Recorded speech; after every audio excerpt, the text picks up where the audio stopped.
Selamat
datang di Cupu Channel Jendela Dunia.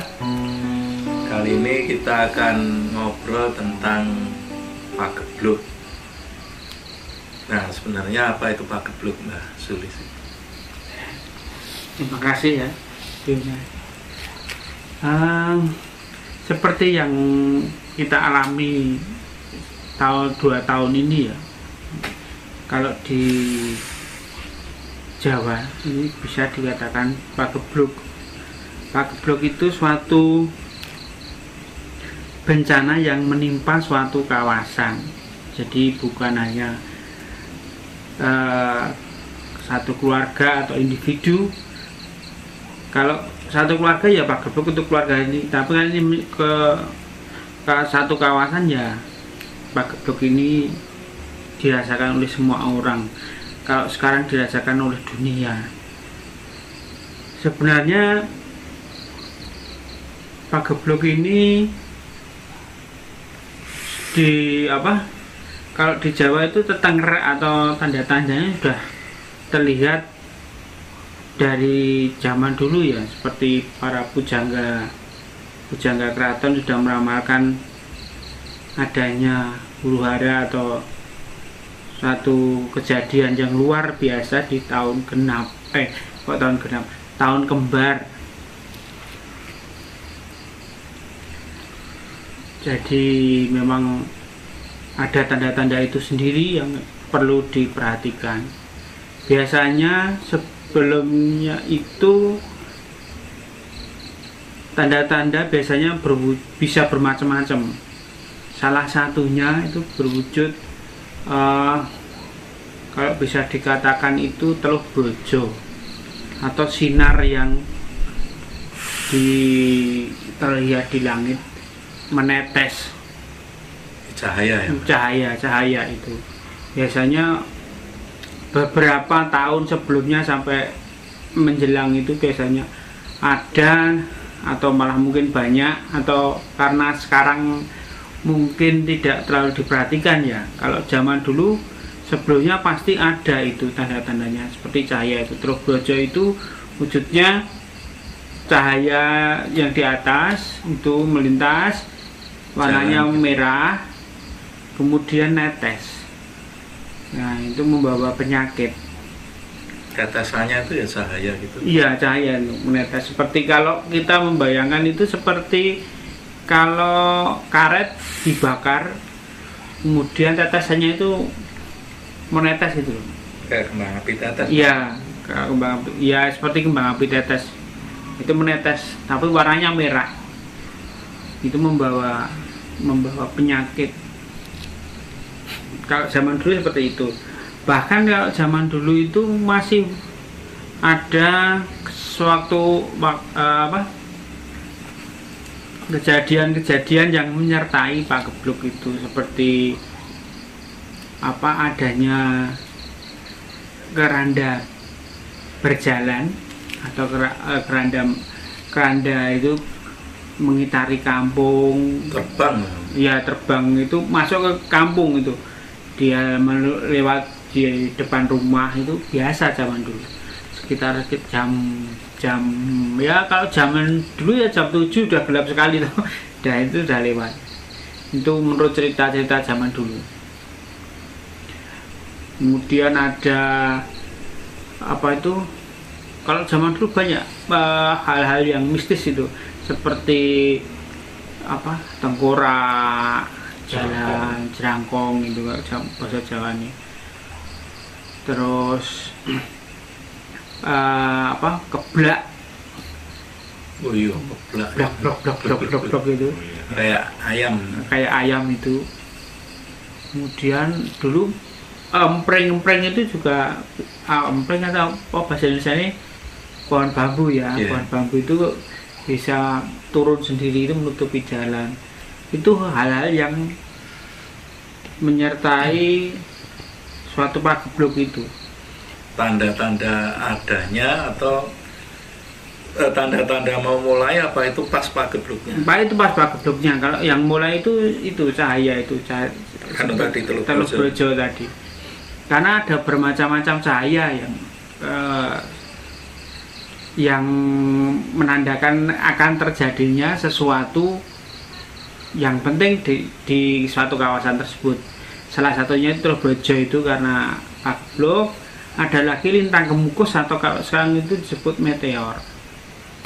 Itu biasanya itu akan ada peperang saudara kalau terlihat. Hah? Oh iya, lintang kemukus kayak komet. Maaf, salah. Pikiran saya. Komet, tapi warnanya kalau komet ya biasa komet. Biasa, tetap. Iya. Kalau di Jawa kan dihitung lintang kemukus.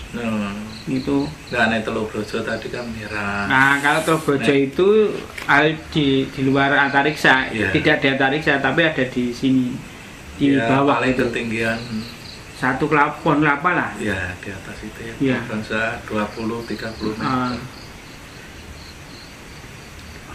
Terus bentuknya itu kan apa ya, mesti penyakit atau? Iya, kalau Teluk Brojo biasanya penyakit. Kalau Teluk Brojo, pagebluknya? Kalau pagebluk itu jangan berwujud penyakit itu atau hal-hal lain seperti gagal panen atau bisa lain musibah yang bahkan dulu ada yang sampai keluarga saya sendiri itu 40 hari itu 5 orang itu saudara bapak itu dari bapaknya, ibunya, kemudian saudaranya itu ada pernah itu pagebluk. Kalau dulu ada penyakit pes kalau zaman dulu itu kenal pes itu termasuk dulu pagebluk. Iya.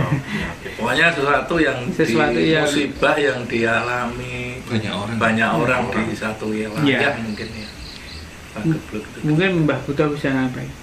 Saya itu malah ada cerita, tapi ya ini menyangkut pagebluk, ini agak kontroversi nih ceritanya. Itu kan dulu itu Raja Mataram yang ketiga itu atau Sultan Agung Hanyokrokusumo itu kan dulu kan ceritanya pernah bikin pagebluk di Mekah ini Nuwun Sewu ya, ini cuma cerita. Jadi kan legenda ya. Nah, itu kan dulu Sultan Agung kan minta sama rembukan sama ulama-ulama yang di Mekah itu. So, kalau beliau sudah saatnya itu minta dimakamkan di sana gitu kan. Nah, terus kan ulama-ulama sana kan nggak mau kan, nggak bisa, nggak boleh. Nah, ini kan kamu kan bukan penduduk asli sini, gitu kan, nggak boleh kamu dimakamkan di sini. Nah, terus kan Sultan Agung kan marah dia kan, akhirnya dia dengan meminta bantuan Nyi Roro Kidul, dia Mekah itu dibikin pagebluk pada waktu itu. Nah, terus kan ulama-ulama sana nggak ada yang bisa menangani, hanya diminta tolonglah salah satu ulama Jawa itu kan. Nah, sama si ulama Jawa itu terus intinya ini cerita kan, terus diambil tanahnya yang di Mekah dilemparkan ke Jawa gitu kan ya. Jauh banget sih. Nah, terus kan dan seterusnya gitu kan. Cuma intinya kan ini pagebluk ini bisa disebabkan oleh makhluk halus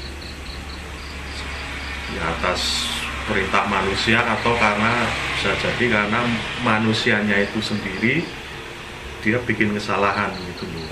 Mungkin tempat perdanyangan atau rumahnya, istananya itu diobrak-abrik, itu bisa satu desa itu dibikin pagebluk gitu kan. Saya ada, tapi ini sudut pandang saya sendiri ya. Jadi ada sebuah desa itu dulu punya mata air. Mata airnya itu cukup mengandungkan beras itu. Mungkin kalau sekarang itu ya kalau dibikin wisata itu nggak kalah kalau Oka sama itulah Ponggok Klaten itu derasnya itu. Cuma pada waktu itu sama penduduk lokal itu ditablek atau ditutup sama dengan dandang dan itu duk dengan syarat-syarat tertentu. Akhirnya ya mata airnya masih itu istilahnya mili gitu kan, mengalir cuma sedikit. Nah efeknya penduduk sekitar situ itu jadi gimana ya, auranya kurangan gitu, kayak suram gitu loh desanya gitu loh, nggak beda dari desa-desa sekitar lainnya gitu.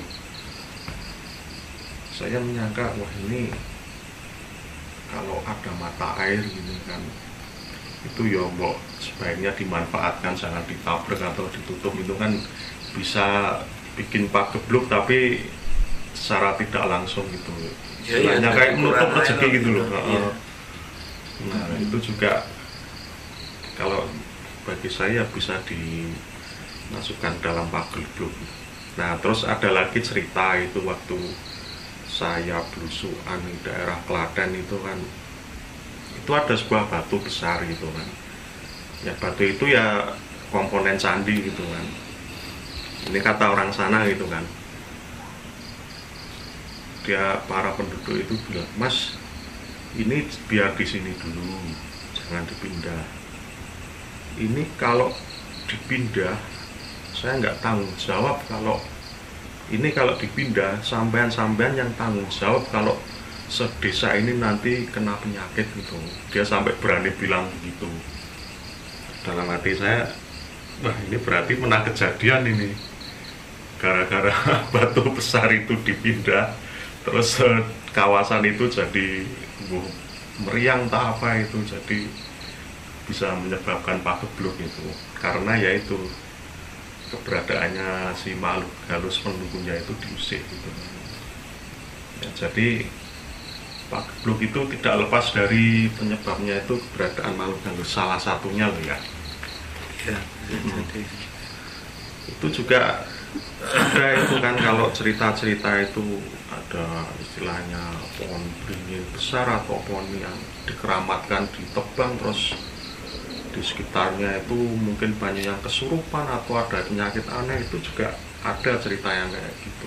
Itu juga masuknya pagebluk juga gitu. Nah kalau yang sekarang ini ya itu kan ya karena bisa murni penyakit lah kalau kita memandang dari segi medis. Cuma kan kalau kita melihat dari sudut pandang lain kan sebenarnya jagat ini kan sedang resik gitu kan, tapi dengan caranya sendiri gitu yang kita istilahnya tidak duga gitu, kok bisa gitu kayak gini. Nah saya ada buah kayak dulu kearifan lokal itu kan, kalau ada untuk menghindari pagebluk itu dengan cara dirangin atau di atas pintu itu dikasih delingo sama bengle.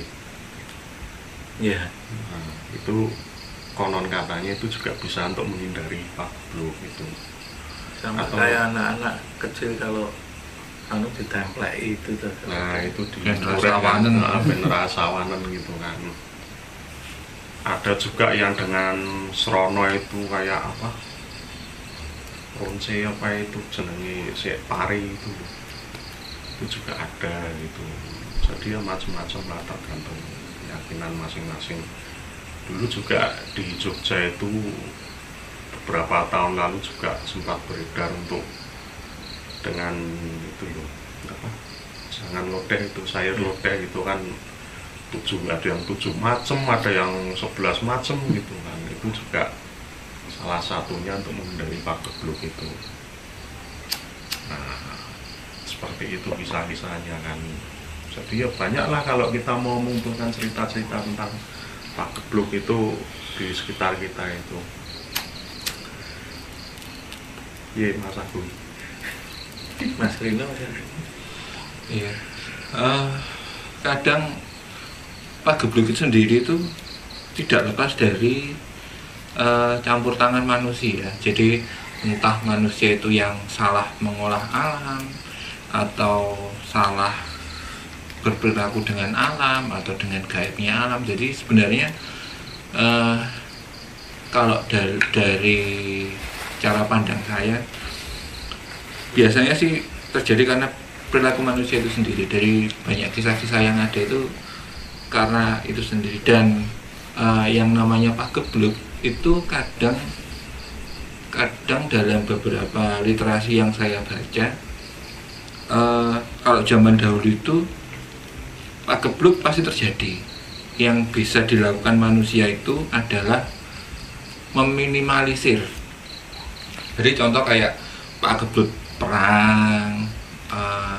Perang sendiri sebenarnya kalau di Jawa, dalam analogi Jawa juga termasuk pagebluk. Terus hama itu juga termasuk pagebluk. Kemudian penyakit itu juga masuk pagebluk.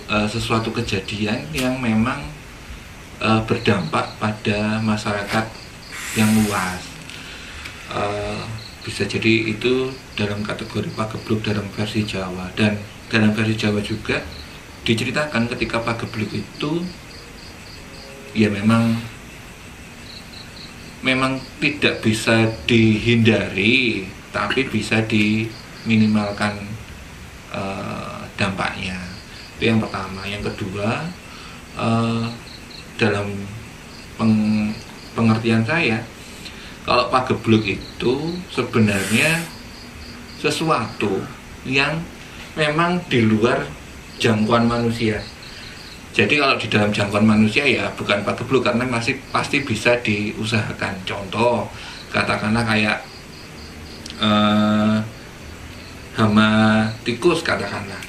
Jadi sebelum hama tikus itu terjadi sudah dikasih perangkat-perangkat tikus dan segala macamnya, akhirnya tidak jadi pagebluk. Tapi kalau namanya pagebluk itu umumnya sesuatu hal yang tidak bisa diantisipasi karena bentuknya itu tiba-tiba dan di luar dugaan. Kalau di dalam dugaan kan biasanya sudah diantisipasi dulu, tidak jadi pagebluk kan gitu. Itu sih setahu saya. Iya, kalau di wayang apa ya, itu kan gambarannya pagebluk itu satu kesengsaraan kan, yang dialami sebagian besar masyarakat atau mungkin semua masyarakat di satu wilayah. Jadi kadang kan digambarkan saking tragisnya itu kan, esok loro sore mati, sore loro esok mati kan, seperti itu. Itu kalau untuk penyakit. Dan mungkin banyak kearifan lokal ya, seperti yang diceritakan Kang Tono tadi. Mungkin dari kebiasaan-kebiasaan kita kan, sebetulnya mungkin bersih desa itu upaya supaya tidak terjadi pagebluk. Karena ada satu daerah yang mungkin yang punya sendang atau umbul itu kan, itu kalau di daerah Klaten sana kan biasanya ada yang satu suro itu mesti dikuras. Pokoknya intinya kan 1 tahun sekali lah itu dibersihkan, bukan dikuras ya, dibikin asap, terus nanti ada nanggap wayang, dan dalangnya itu pasti ya ada yang udah terbiasa di situ, dan lakonnya juga sesuai kriteria tertentu. Katanya ada satu daerah itu yang nanti nek maine Baroto Yudo itu ya selama setahun lah desa itu isinya main panas tok gitu. Ya, macam gitu. Jadi sebetulnya antisipasi itu sebetulnya kan sudah ada wiradatnya itu ya itu mesti bersih desa itu kan cuma untuk ya membersihkan kan, dan kegiatannya bukan terus bersih itu, tapi kan bawa makanan untuk dimakan bersama, dan itu satu perwujudan doa supaya dibersihkan dari sengkolo atau dari segala gangguan, termasuk ya mungkin gagal panen atau apa, termasuk penyakit itu kan jadinya ke pagebluk. Saya kira kan seperti itu. Itu juga dulu itu cerita kan waktu di pabrik gula itu, di salah satu pabrik gula itu kan, kalau di Jawa itu pabrik gula yang lama itu yang bikinan Belanda itu yang kalau operasi itu kan kalau mau mulai giling atau istilah umumnya itu pesta giling itu kan dia ada nanam itu loh kepala kerbau, terus ada selamatan gitu kayak manten tebu, ada manten tebu, terus ada kadang sok pekaka pekaka itu kan saya di Gampeng itu kan namanya pekaka. Nah terus ada yang nganggap wayang gitu kan. Dulu itu kan pernah dulu pernah itu di tempat saya itu dulu kan nanggapnya kan wayang golek itu nggak ditanggap ya. Terus yang kenapa geblok itu pabriknya, karyawannya itu yang matinya mengenaskan itu ada beberapa orang yang kena air panas lah, terus masuk ke gilingan lah atau apalah, banyaklah kecelakaan kerja itu ya karena itu syaratnya kurang ya, konon kan ceritanya begitu. Nah itu juga karena memang ketika gaibnya itu mendominasi gitu kan dalam suatu area gitu kan ya, maka ya mau tidak mau ya harus dituruti gitu kan. Yang sudah berjalan bertahun-tahun, puluhan tahun itu kok kenapa dilewatkan ya, akhirnya ya begitu ya, itu bisa lah dikatakan Pak Geblok, cuma ini di dalam pabrik itu dengan kerja gitu ya. Dulu kalau dilihat Pak Geblok itu bukan yang dari sisi makhluk halus ya, atau danyangan atau apa sebutannya, tapi juga dari dulu memang ada Pak Geblok yang memang medis, yang seperti sekarang aja itu yang kita kenal dengan flu biasa itu, kita zaman dulu juga Pak Geblok flu Spanyol itu berapa ribu sendiri orang yang meninggal zaman dulu. Kemudian ada Pak Geblok juga pes salah satunya itu yang saya ceritakan tadi, bahwa di mbah-mbah saya itu sampai meninggal 40 hari itu 5 orang pernah itu. Kemudian ada lagi wabah kolera tahun berapa itu saya lupa. Banyak hal seperti itu. Medis itu juga selain ditempuh dengan cara-cara medis tentunya dengan obat-obatan atau pengetahuan, tapi juga disertai dengan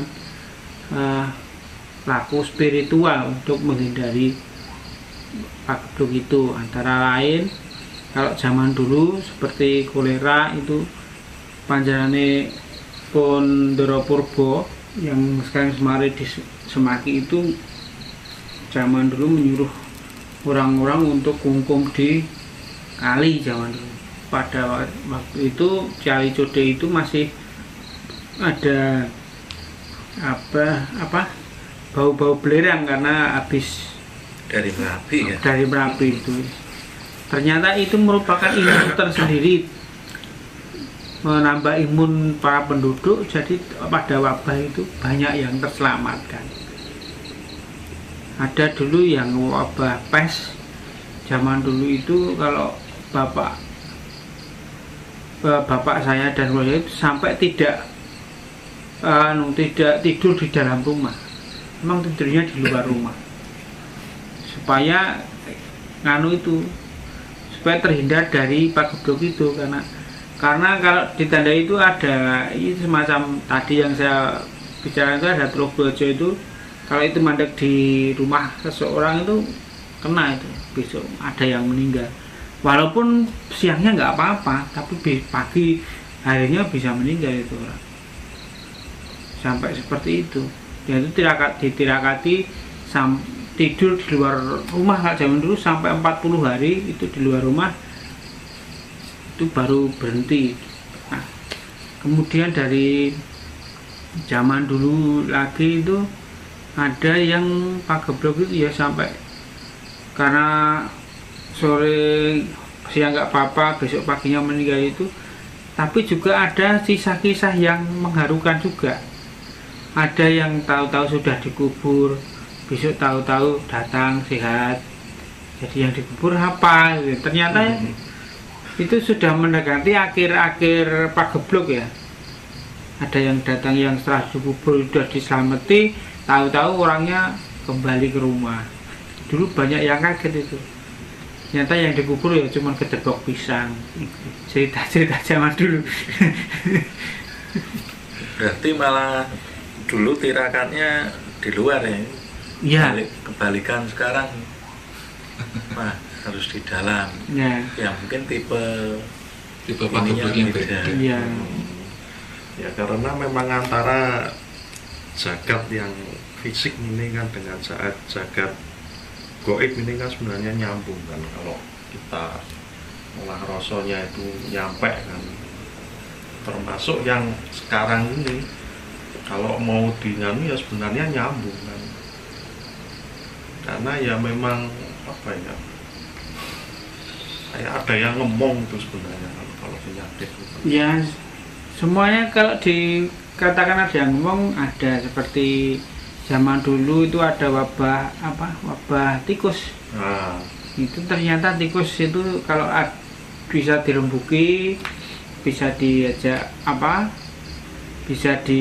kalau Jawanya diserabani, atau bahasa Indonesia apa ya, serabani. Itu ya misterius loh tikus itu. Nek dong ya ora iso tenan. Iya. Dan datangnya Rombongan banyak sekali. kok ngendi itu ya nggak tahu. Ternyata ada yang itu, ada yang ngemong. Dan itu di Komandannya itu korlap. Korlapnya bisa ditemui, bisa diajak ngomong, kemudian ya ternyata memang nggak tidak terserang hama tikus juga. Iya. Sawah itu ada juga yang lakunya itu pada wabah itu padinya itu pas ada jadi Buyang Pusoko di Keraton Jamasi itu airnya dibawa kemudian untuk mengitari sawah itu. Ternyata juga itu hal-hal yang dilakukan oleh masyarakat pada umumnya pada saat itu ya, untuk terhindarkan dari wabah atau pagebluk itu. ada juga saya cerita itu, saya pernah dengar atau gimana ya, itu jadi dalang wayang itu kan, itu ngarak itu loh wayang kontol itu loh. Ada yang kemaluan pria itu maksudnya, keliling sawah itu buat ngusir tikus itu juga ada gitu, macam-macam caranya. Iya, beda-beda. Tapi nek kita kalau istilahnya itu apa ya, bahasa Jawanya jawab yang ngomong itu ya bisa. Kalau beneran ketemu yang ngomong lah, bukan yang ngaku-ngaku itu. Iya, tikus itu ya tekone ya misterius, hilangnya juga misterius juga kan. Kalau datang itu kawasan habis semua itu padi. Iya. dan sampai kewalahan. Sudah jadi wabah kelaparan gitu. Nah, iya. Nah, terus nek virus gitu sing ngomong sopo gitu kan, Iya. nanti kan yo nek ada gitu kan, cuma yo bisa lah kalau mau ditelisik dan kalau mampu nyampe gitu. Ya iya itu, tapi ya angel ya. Angel kan. Sopo orang gaib kok. Ya biar jadi misteri. Tapi kalau zaman dulu memang ada pagebluk itu ya memang toh memang dulu perangnya kan gitu. Jadi diserang, dikasih pagebluk di situ. Tapi ya secara gaib itu tadi, terus sak wilayah yang diserang itu jadi kesusahan mungkin Ya karena ya, itu. sudut pandang orang Jawa khususnya zaman dulu itu kan beda dengan sudut pandang orang sekarang yang sekarang itu kan cenderung kan terlalu material. Jadi apa-apa sing wujud, yang wujud fisik ya itu ya dipandangnya ya cuma itu. Pokoknya nek penyakit itu ya penyakit pokoknya medis. Ya. Zaman dulu kan enggak kan, dia dua sisi kan, yang medis dan non medis gitu, bahkan flu sekalipun. Dan zaman dulu malah titik beratnya banyak yang non medisnya itu. Nah itu Cara pandangnya itu loh maksudnya. cara Cara pandangnya banyak yang non medisnya dibanding medisnya. Kebalik dengan sekarang. Tapi penanganannya kan memang kalau dipandang ini kan ya masuk dengan logika sekarang kan itu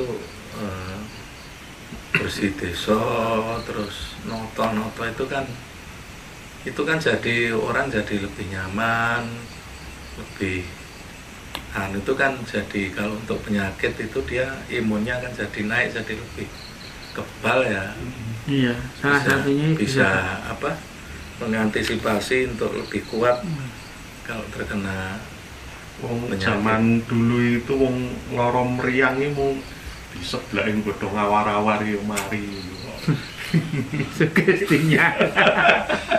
Saya memang kalau dilihat dari timelinenya, terus kemudian cerita-ceritanya itu kalau saya analisa dari hal-hal tersebut itu, dan itu kecenderungan orang Jawa juga sebenarnya adalah tekniknya itu daripada untuk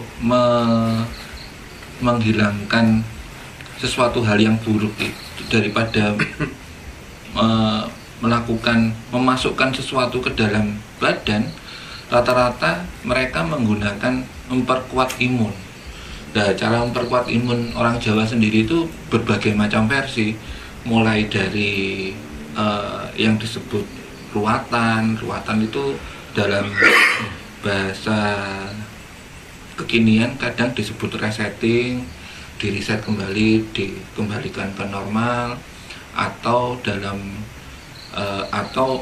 melatih imun itu dengan berbagai macam olah pribadi sehingga imun dalam tubuh itu keluar. Kalau lihat kisah-kisahnya kan, kalau istilahnya dibikin berbandingan kan rata-rata adalah memperkuat imun pribadi, entah itu dengan cara berpuasa, semedi, resetting, kungkum dan segala macamnya itu. Nah, karena kebiasaan itu, maka kadang-kadang orang Jawa sendiri rata-rata umumnya itu kalau nggak parah disuruh minum obat itu susahnya setengah mati. Iya, apa nek disuntik melayu sih. Karena alasannya kan urip mati saka sing suwasa. Iya, memang secara timelinenya kebiasaannya adalah memperkuat imun tubuh. Jadi memang ya secara geopolitiknya memang kayak gitu sih. Maksudnya memang dari cerita-cerita legenda dan segala macam itu imun tubuh manusia itu lebih dikuatkan. Makanya kalau legenda-legendanya di Indonesia, di Jawa khususnya, rata-rata lebih ke arah dia mencari sebuah ilmu daripada dia membuat sebuah peralatan. Jadi kadang ketika kurang sakti, yang dipikirkan itu bukan bikin baju zirah atau gimana, tapi dia meguru atau nepi untuk mencari ilmu kebal dan segala macamnya. Konsepnya seperti itu pada sebagian besar seperti itu. Memang kadang dikenal kisah-kisah juga seperti kayak Nogososo Sabu Inten dan segalanya untuk kebendaan, tapi umumnya kisah-kisahnya itu adalah nepi, memperkuat imun dan segalanya itu kalau dibuat timeline secara garis besarnya sih saya lihatnya seperti itu. Artinya memang rata-rata itu adalah memperkuat imun pribadi. Nah, imun pribadi itu sendiri dalam konsepsinya itu terbagi jadi 3 kalau dalam versi Jawa. Kalau di bahasa kekiniannya, yang pertama itu adalah seneng. Makanya rata-rata itu adalah dengan cara nanggap wayang. Makan yang cukup rata-rata diversikan untuk bancaan. Terus yang ketiga adalah noto badan, artinya kesadaran dirinya itu ditata ulang. Biasanya dilakukan dengan cara semedi, kungkum dan segala macam. Nah, 3 hal itu yang sebenarnya jadi faktor utama untuk memperkuat imun tubuh. Ketika itu dibahasakan lebih baru, maka kan sama aja tuh sebenarnya sekarang. Pikirannya harus tenang, harus senang. Kalau dulu ditanggapi wayang gitu. Yang kedua ada bancaan makan bersama yang kalau kita lihat dari referensi bancaannya orang Jawa itu rata-rata gizinya tinggi. Nah, itu nambah gizi. Zaman dulu ya. Zaman dulu. Kalau zaman sekarang ya nambah gizi sebenarnya. Nambah gizi yang dibagikan sama rata untuk penduduknya, yang artinya penduduknya mendapatkan gizi semua yang cukup. Yang ketiga, disuruh berdoa, artinya menata batinnya sendiri. Jadi sebenarnya 3 konsep itu kan sampai zaman modern sampai sekarang kan masih tetap dipakai itu. Cuman zaman sekarang modern itu karena tidak tahu nanggap wayang akhirnya nonton YouTube.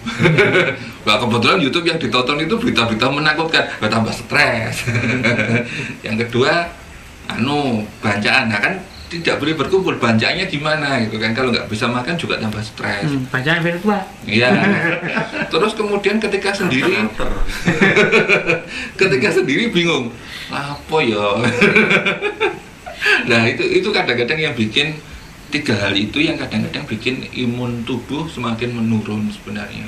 Jadi manajemennya dari dulu sih sebenarnya kalau orang Jawa sih melakukan hal itu. Nah cuman kan masalahnya dalam kekiniannya hal-hal itu kurang ditangkap sebagai hal-hal yang dianggap kuno tanpa diteliti tentang manfaatnya itu apa gitu. Ya sebetulnya apa yang kita bahas di episode-episode yang lalu tentang laku, tirakat, manembah itu kan sebetulnya melatih diri dan sebetulnya meningkatkan imun, karena dengan tirakat, dengan laku itu kan akan didapatkan itu ketentraman batin ya. Tentram batin itu kan ya rasa bahagia itu, rasa tenang, tidak terpengaruh yang macam-macam itu. Kalau yang dikenal sekarang jadi peningkatan imun itu tadi. Dan memang itu metode-metode penyembuhan dan sebagainya memang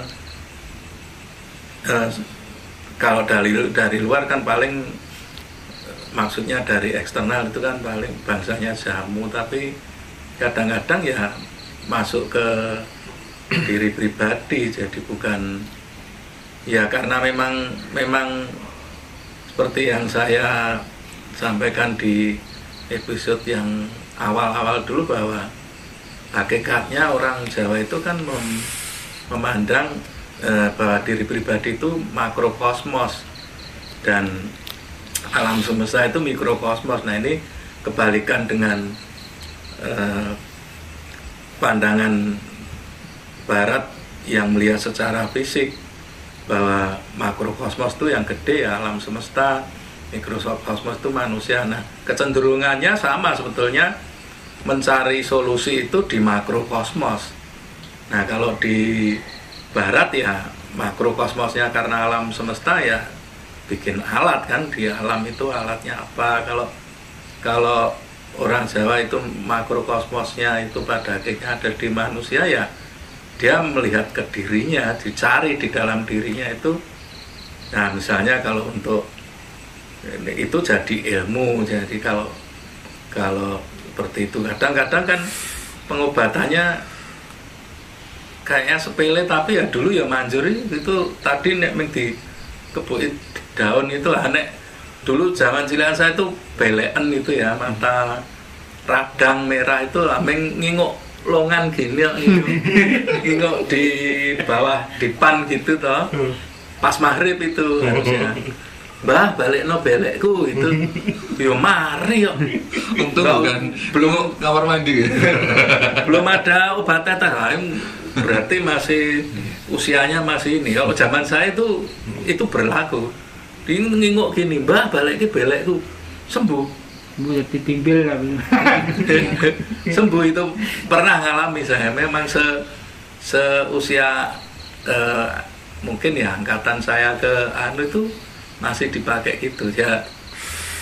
Dan dulu ya sering praktek, kadang kan neko-neko itu penyembuhan itu macam-macam, tapi ya manjur ya, nggak pakai obat, nggak pakai karena dulu mungkin ya masih langka atau obat-obatan dan sebagainya, ya mau nggak mau gitu. Termasuk dileleti linet pencerahan barang itu.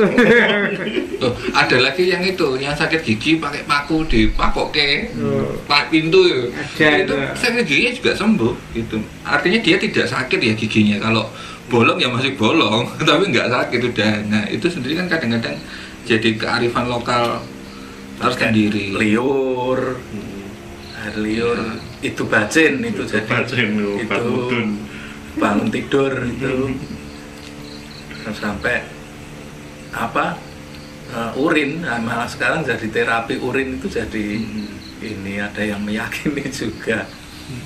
Dia ya banyak cara, tapi intinya kan bahwa apa yang kita bahas awal-awal episode dulu tentang laku tirakat itu sebetulnya jadi metode yang sekarang kan, jadi bahwa itu memang untuk meningkatkan imun. Yang jadi masalah krusial sekarang itu gini sebenarnya, ketika kita bilang rasa bahagia itu adalah meningkatkan imun, tetapi kan sebenarnya bahagia itu sifatnya abstrak, setiap manusia itu beda-beda.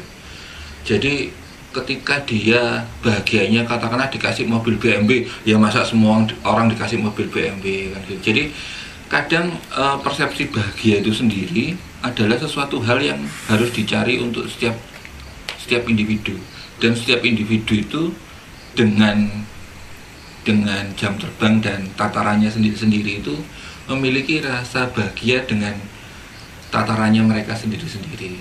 Nah, untuk meningkatkan kebahagiaan itu sendiri, memang karena manusia itu sifatnya juga selain makhluk sosial, dia kan makhluk individu. Sifat bahagia, sedih, dan apapun yang sifatnya adalah rasa, itu adalah sifatnya pribadi. Artinya ketika dibikin kemajemukan, bisa iya, tapi tidak bisa menyentuh yang paling dalam. Ketika kita bicara ngomong imun bisa meningkat, itu kadang-kadang adalah rasa bahagia yang terdalam. Makanya konsep wayang dalam kosmologi pengetahuan Jawa, dia adalah menyentuh kejadian-kejadian sehari-hari yang terjadi di manusia. Makanya disebut wayang atau wayangan atau gambaran dari bayangan manusia itu sendiri.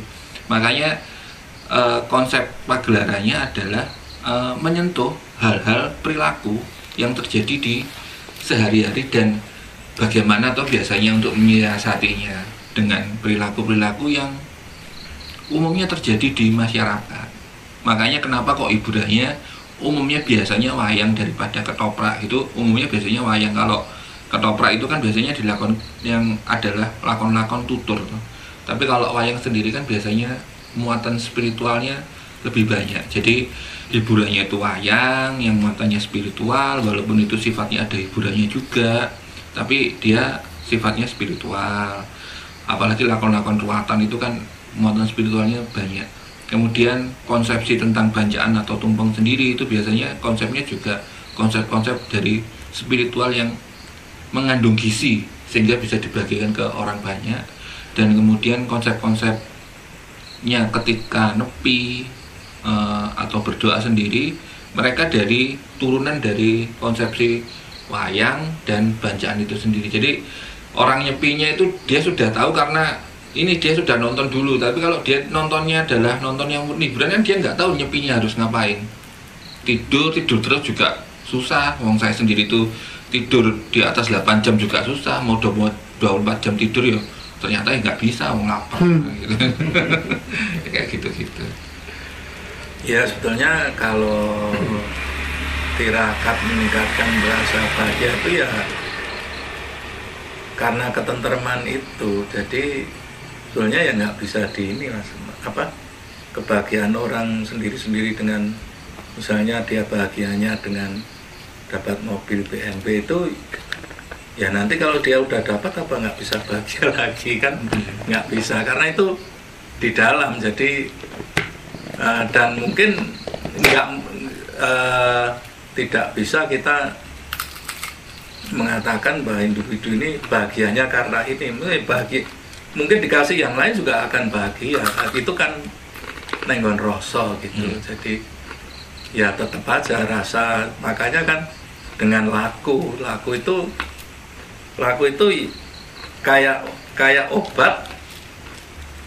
obat itu yang ngerti dosisnya itu kan diri sendiri. Sama juga rasa bahagia itu yang ngerti dosisnya itu dirinya sendiri. Jadi dengan laku dan tirakat itu kan kita tidak disugesti, tidak diomongi, tidak dinasihati, tapi mencari ke dalam dirinya sendiri sampai ketemu fase itu di mana kan kayak gitu. Jadi memang untuk tirakat seperti itu kan dimulainya kan dari rasa itu. Ada yang memang mencari kebahagiaan itu ya kayak untuk nonton wayang atau apa gitu, yang istilahnya pemuasan pikiran itu juga ada juga, karena bahagia itu karena unek-uneknya itu sudah dikeluarkan, itu juga ada. Misalkan kayak membuat kan semacam pengakuan dosa itu juga bisa, rasa lepas itu juga. Kalau orang pas lagi masalah, tapi kan kalau sudah lepas ya apa terus nggak bisa bahagia lagi tanpa unek-unek gitu ya, itu bisa. Kan. Makanya yang ngerti kan dirinya sendiri itu. Dia kan menemukan kebahagiaan itu dalam rasane. Nah itu rasane iki diplongke iki kepiye carane gitu kan, intinya kan seperti itu untuk mencapai kebahagiaan itu. Makanya itu gunanya laku ya. Laku tirakat itu ya nek tentrem itu ya wes, itu rasa kebahagiaan yang sejati kan di situ sebetulnya. Tentrem. Nah, untuk mencapai tentrem itu ya lakune oke. Lakune. Cuman pemahaman saya sendiri tentang bahagia itu berbeda dengan tentram deh. Jadi ya ini mungkin beda persepsi. Jadi ketika kalau tentram itu adalah sesuatu hal yang sudah tidak, kalau bagi saya ya, kalau tentram itu adalah sesuatu hal yang tidak menginginkan apapun. Tapi kalau bahagia itu adalah masih proses mengharapkan sesuatu. Makanya saya sendiri ketika ngomong bahagia dan tentram itu adalah sebuah hal yang berbeda. Ini kalau saya sih, maksudnya kalau saya. Jadi tentram itu adalah suatu hal yang sudah tidak mengharapkan apa-apa, ya sudah ya begitu aja gitu. Tentram itu, kalau bahagia itu adalah suatu hal yang memasuki hal-hal yang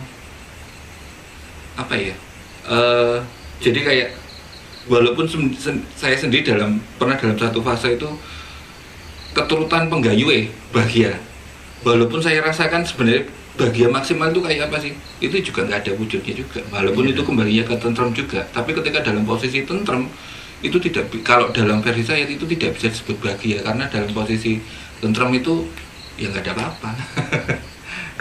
Kalau saya tentrem itu bukan tidak berharap apa-apa, tapi merasa sudah tercukupi semuanya. Iya. Sebuah rasa yang ketika kita itu sudah merasa semua itu terpenuhi. Iya, makanya ketika disebut bahagia juga bingung itu sebenarnya bahagia atau bukan. Itu kalau saya sih Mas. Ya tentrem itu membuat bahagia, membuat tenang kan.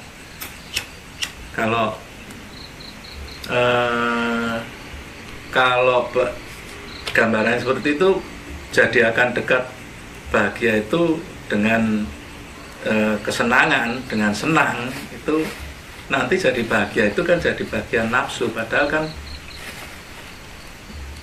bukan gitu ya. Jadi nggak ada nafsu bahagia kan, jadi ya tentrem itu, karena kalau tentrem itu kan bukan nafsu, bukan kita sudah ngereh nafsu sampai merasa terpenuhi di batinnya, jadi bukan secara materi wis duwe apa-apa terus lagi tentrem, bukan. Makanya kan ya itu laku dan tirakat itu untuk mencapai rasa batin yang seperti itu. Menurut saya juga begitu. Nah, itu kan tirakatnya untuk mun itu kan nuruti karepe ngrasa. Ya. Nah, itu yo gampang-gampang angel gitu. Iya. Ora mung waton melu-melu rubuh-rubuh gedang yo enggak gitu juga. Ya kalau zaman dulu ya pas kejadian wabah zaman dulu ya banyak yang rubuh-rubuh gedang daripada ngerti tujuannya. Mau kok nganu tanggone dokter nang jopo ya sudah ikut tidur di luar. Tapi walaupun rubuh-rubuh gedang, kalau dia sudah bisa bahagia ataupun tentrem, si soplong ya itu yang dicapai. Ya nggak tahu juga ya kalau zaman dulu. Ternyata hal seperti itu sangat menolong dalam situasi terteror oleh suatu wabah, ya tidurnya di luar tirakat itu bisa menolong. Ben tiru kancane gitu kan. Tapi nek diniati tirakat, diniati laku itu kan berarti kan udah noto batin ya, walaupun itu mengrubuh gedang. Iya. Istilah kalau dalam Jawa itu menurut fase yang dialami dalam kehidupannya. Jadi kadang ya KB itu kan ada masa dan fasenya sendiri-sendiri. Jadi ada yang kadang-kadang itu ngikut fasenya, dia senang karena kebersamaannya akhirnya imunnya naik. Ada yang fasenya dia aku niru kae ben aku dadi kaya kae, akhirnya dia mengalami imunnya naik. Maksudnya memang kadang ketika kita ngomongkan sesuatu hal yang abstrak, ketika tidak ada barometer yang bisa mengukurnya, maka itu kadang ya menurut fase pengalaman dan perjalanannya. Kalau saya sih mikirnya gitu. Ya tetap lah intinya kan, kalau yang namanya rasa itu ya gampang-gampang angel lah. Iya. Ya zaman orang-orang zaman dulu ya tirakat gayuh tentrem. Ya tentremnya itu kan ada di situ, ada rasa semeleh, ada rasa pasrah, ada rasa percaya diri juga di tentremnya di situ itu. Jadi memang gayuh tentrem zaman dulu ya, mungkin zaman sekarang juga masih itu. Memang fase tentrem itu memang agak sulit dicapai. Iya. Karena tentrem sendiri bertingkat. Iya, bertingkat tur larang. Bintang piro? Nah itu tentrem kuwi anake sapa? Saiki ora enek sing jenenge tentrem. Baik, begitu obrolan kita tentang Pagebluk. Sampai jumpa di episode-episode berikutnya. Sampai jumpa.